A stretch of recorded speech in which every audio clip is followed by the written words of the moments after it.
Hello friend, this is Afreen Khan and welcome to Khan learning academy. सभी को अस्सलाम वालेकुम, नमस्कार, सत श्री अकाल। हम पढ़ रहे हैं स्टैटिक जीके। ठीक है, हमारा टॉपिक चल रहा था ऑर्गेनाइजेशंस में हम पढ़ रहे थे और ऑर्गेनाइजेशंस में चल रहा था अभी हमने वर्ल्ड बैंक एंड IMF को पढ़ा है। आज हम डिस्कस करेंगे सार्क में। ओके, सार्क के बारे में हम पढ़ेंगे। इसकी स्थापना जो है क्यों हुई है, कब हुई है, इसका हेडक्वार्टर कहाँ पर है और किसका इसमें अधिक योगदान रहा है और कौन कौन से देश इसके सदस्य हैं, कितने देशों का ये समूह है, सारी चीज़ें, इसके सम्मेलन कहाँ पे हुए हैं, सारी चीज़ें हम आज पढ़ेंगे। अगर क्वेश्चंस आपके इस टॉपिक से अगर आते हैं तो फिर आई थिंक बाहर नहीं जाएंगे, बिकॉज हम सारी चीज़ों को देखेंगे। ठीक है, ओके। महासचिव कौन है वर्तमान में, सारी चीज़ों को। और हम आप अगर हमारा इससे पहले हमारा वीडियो आ चुका है और ऑर्गेनाइजेशंस पे स्टैटिक जीके का वीडियो लगातार आ रहा है। अगर आप देखना चाह रहे हैं बिल्कुल आप प्लेलिस्ट में जाइए, प्लेलिस्ट बना हुआ है, आप उसमें जाकर के वीडियो में विजिट करें, देखें। कंटेंट अच्छा लगे तो लाइक शेयर एंड सब्सक्राइब करना ना भूलें। ओके, तो शुरू करते हैं आज की क्लास को। हमारा सबसे पहले है सार्क। थोड़ा सा देख लेते हैं बेसिक्स। सार्क है क्या, इसकी स्थापना क्यों हुई और क्या क्या रीज़न थे।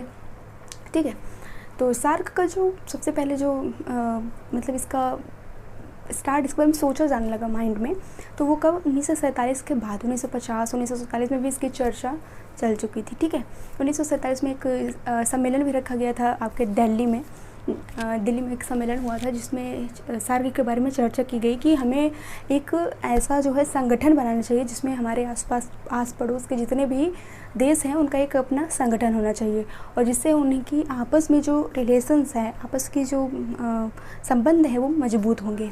पहला तो रीज़न ये है और दूसरा जो रीज़न है वो है कि हम डेवलप कर सकेंगे। ठीक, अपनी सारी चीज़ों को, वो मुक्त व्यापार का भी इन्होंने काफ़ी इस पर मुद्दे पे भी चर्चा किया है।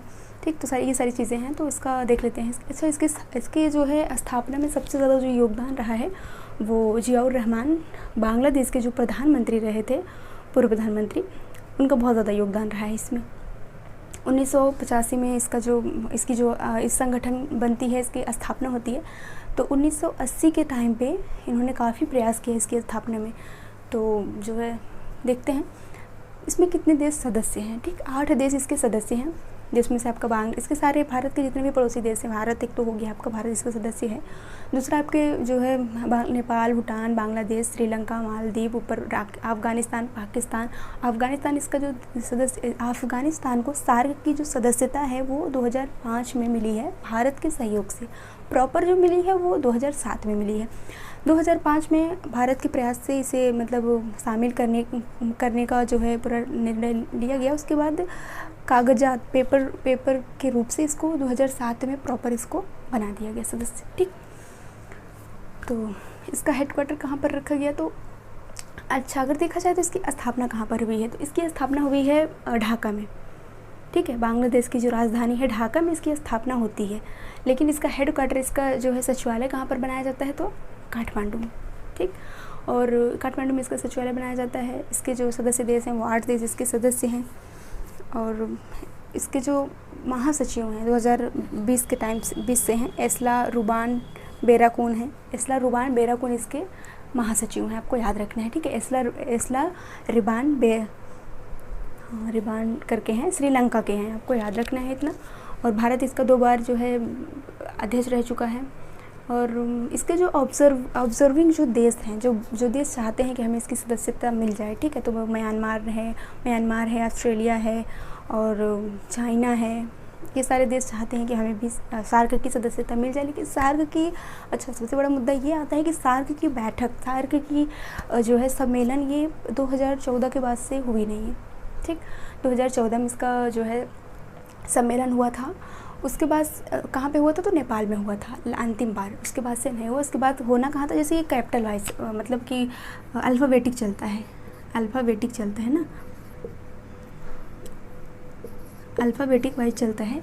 तो अभी इंडिया था, तो इंडिया के बाद जो है नेपाल में हुआ तो फिर नेपाल जो है नेपाल में हुआ, उसके बाद नेपाल के बाद कहाँ होना था, तो पाकिस्तान में होना था। लेकिन उरी अटैक के, पाकिस्तान का जो उरी अटैक था भारत पर, तो उसके चलते भारत इस्लामाबाद में इसका रखा गया था, इसका सम्मेलन। तो भारत ने वहाँ पर जाने से इनकार कर दिया, बिकॉज उस टाइम काफ़ी तनाव चल रहे थे और भारत ने मना कर दिया, नहीं गया, जिसकी वजह से तब से इसके कोई भी सम्मेलन नहीं हुए हैं। ठीक, तो ये आपको याद रखना है। और 2014 में इसका आखिरी सम्मेलन हुआ था, 18वां सम्मेलन। ठीक है, कौन सा सम्मेलन हुआ था, तो 18वां सम्मेलन इसका कब हुआ था, 2014 में हुआ था। इसमें आपके उस समय प्रधानमंत्री थे, वर्तमान प्रधानमंत्री जो आपके हैं उसी समय वो भी थे, श्री नरेंद्र मोदी जी उस समय प्रधानमंत्री थे, और उन्होंने भाग लिया था जाकर के, कहाँ पे, नेपाल में। ठीक, नेपाल के काठमांडू में हुआ था। तो ये सारी चीज़ें आपको याद रखना है।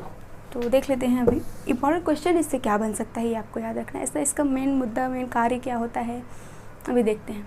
तो इसकी स्थापना कब हुई है, तो 8 दिसंबर को इसकी स्थापना हुई है। 8 दिसंबर 1985 को किसकी स्थापना होती है, सार्क की स्थापना होती है। सार्क क्या है, south Asian association for regional corporation. ठीक है, दक्षिण एशियाई देशों का एक संगठन, क्षेत्रीय सहयोग के लिए, मान लीजिए इसको कहते हैं क्षेत्रीय सहयोग के लिए दक्षिण एशियाई देशों का एक संगठन बनाया गया, जिसमें पूरे 8 देश शामिल किए गए हैं। भारत के जितने भी पड़ोसी जो है देश हैं उनको शामिल किया गया है उसमें। ठीक, तो इनकी स्थापना कब होती है, 8 दिसंबर 1985 में इसकी स्थापना होती है। ठीक है, उसके बाद इनका मुख्यालय कहाँ पर है, तो काठमांडू। काठमांडू कहाँ पर है, तो नेपाल। काठमांडू नेपाल में इसकी स्थापना होती है, किसकी, सार्क की। सार्क का हेडक्वार्टर कहाँ पर है, तो काठमांडू नेपाल में। स्थापना कहाँ होती है, ढाका में। किसके सहयोग से, ज़्यादातर योगदान किसका है, तो जियाउर रहमान, जो बांग्लादेश के उस समय जो प्रधानमंत्री थे, उन्होंने उनके सहयोग से इसकी स्थापना होती है। उन्होंने काफ़ी इनमें सहयोग दिया। उनका जो है सार्क का अगर नाम आता है तो जियाउर रहमान जी का नाम जरूर आता है। ठीक है, आपको याद रखना है। और नेपाल से क्वेश्चन बनता है कि जो है एवरेस्ट, विश्व की सबसे ऊंची चोटी जो है एवरेस्ट, वो कहाँ पर है, नेपाल में है। एवरेस्ट को नेपाल में क्या कहा जाता है, सागर माता, और पीक 15 भी कहते हैं, आपको याद रखना है। ठीक है, सागर माता तो हम याद कर लेते हैं, हमें याद रहता है, लेकिन पीक 15 भी कहते थे किसको, एवरेस्ट को। इसकी ऊंचाई कितनी है, 8,848। एवरेस्ट की ऊंचाई कितनी है, एवरेस्ट है यहाँ पर 8,848.88 मीटर।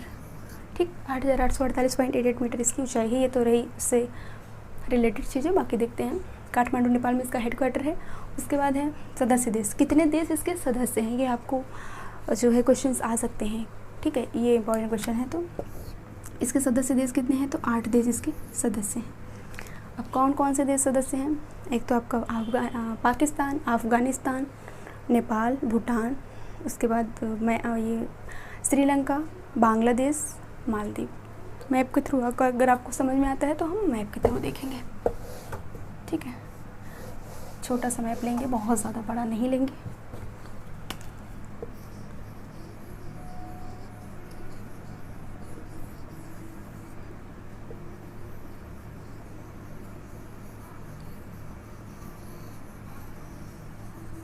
ठीक है, इतना मैं आपको समझ आ रहा है बहुत ज़्यादा। ठीक है, मैप अगर टेढ़ा वाला भी हो गया हो तो ठीक है, मैनेज करिएगा, बस समझना है हमें कि कौन सा देश। तो ये आपका पाकिस्तान हो गया, अफ़गानिस्तान हो गया, ठीक, नेपाल हो गया, भूटान हो गया, ये आपका बांग्लादेश हो गया, यहाँ पर लगा हुआ है आपका श्रीलंका हो गया, श्रीलंका। ठीक है, ये हो गया आपका मालदीव, आपको याद रखना है। ठीक, तो 1 2 3 4 5 6 7, एक है आपका इंडिया। इंडिया तो आपका है ही, आपको याद रखना है। तो सार्क के कितने देश इसके सदस्य हैं, तो 8 देश इसके सदस्य हैं। कौन कौन से, पाकिस्तान, अफ़गानिस्तान, नेपाल, भूटान, बांग्लादेश, श्रीलंका, मालदीव। पाकिस्तान की राजधानी क्या है, तो पाकिस्तान की राजधानी है इस्लामाबाद, और अफ़गानिस्तान की राजधानी क्या है, काबुल है, और नेपाल, ठीक है, नेपाल का काठमांडू है, बांग्लादेश का है ढाका है, उसके बाद श्रीलंका का क्या है, तो श्रीलंका का श्री जयवर्धनेपुरम है, जो कि पहले कोलंबो था, अभी इसका चेंज करके श्री जयवर्धनेपुरम कर दिया गया है। और मालदीव का माले है। तो बांग्लादेश की वर्तमान जो प्रधानमंत्री हैं वो कौन है, तो शेख हसीना जी हैं, आपको याद रखना है। उसके बाद भारत है, भारत की राजधानी आपको पता ही है, नई दिल्ली है। भारत के प्रधानमंत्री जी श्री नरेंद्र मोदी जी हैं, और करेंसी रुपया है, आपको सारी चीज़ें पता हैं, ठीक है। अभी हाल ही में एक नया संसद बना हुआ है, उसके बारे में भी आपको पता, उसके लिए भी हमारा वीडियो आ चुका है, आप देख सकते हैं, ठीक। तो ये सारी चीज़ें आपको याद रखना है। तो रही बात सदस्य देश की, तो 8 सदस्य देश हैं इसके, ठीक है। और इसका जो मेन जो कार्य है ये क्या है, मानव विकास, साइंस एंड टेक्नोलॉजी पर ये काम करते हैं, और गरीबी उन्मूलन पर जो है, और मानव विकास, और जो है संसाधन पर, अर्थव्यवस्था पर, जितने भी टॉपिक हैं, जितने भी मेन जो टॉपिक है, मेन जो मुद्दा है एक देश के लिए जो ज़रूरी है, उस पर ये गरीबी उन्मूलन, अर्थव्यवस्था और साइंस एंड टेक्नोलॉजी, ये सारी चीज़ों पर ये बात करते हैं, ठीक है। सामाजिक मुद्दे, ऊर्जा परिवहन पर भी ये बात करते हैं, और काफ़ी हद तक चीज़ों को इन्होंने जो है इम्प्रूव भी किया है, उसका मसले को हल भी किया है इन्होंने। फिर उसके बाद इनकी बैठक नहीं हुई है 18 तक के, तो 18वीं बैठक हुई है इनकी जो है नेपाल काठमांडू में, उसके बाद इनकी बैठक नहीं हुई है। अच्छा, एक क्वेश्चन ये था कि अफ़गानिस्तान सदस्य कब बना। अफ़गानिस्तान इसका सदस्य कब बना है, तो 2007 में प्रॉपर सदस्य बना है, 2007 में, ठीक है।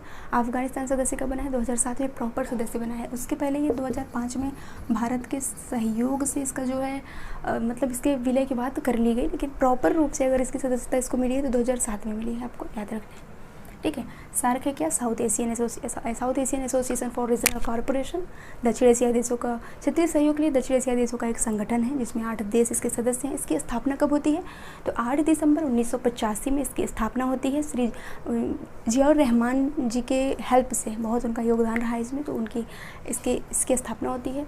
और इसके पड़ोसी जो जितने भी इसके देश हैं, 8 इसके जो सबसे पड़ोसी जो देश हैं वो इनके सदस्य हैं, जिसमें से आपका पाकिस्तान, अफ़गानिस्तान, नेपाल, भूटान, बांग्लादेश, श्रीलंका, मालदीव, भारत इसके सदस्य हैं, 8 देश, ठीक है। बहुत से ऑब्जर्वर देश हैं जो इसके सदस्य बनना चाहते हैं, ओके।